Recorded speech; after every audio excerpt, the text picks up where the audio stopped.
भवत नववर्षं मङ्गलमयं भवतु।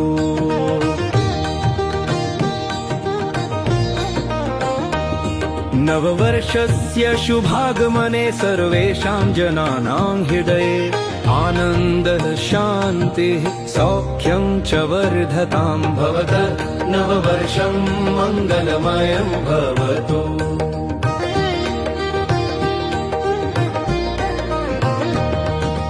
वक्रतुण्ड महाकायः सर्वकार्येषु नायकः विघ्नान्नाशयतु नित्यं नववर्ष प्रवेशिके।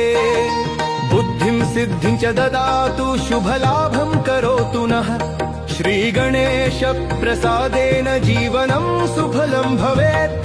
भवत नववर्षं मङ्गलमयं भवतु।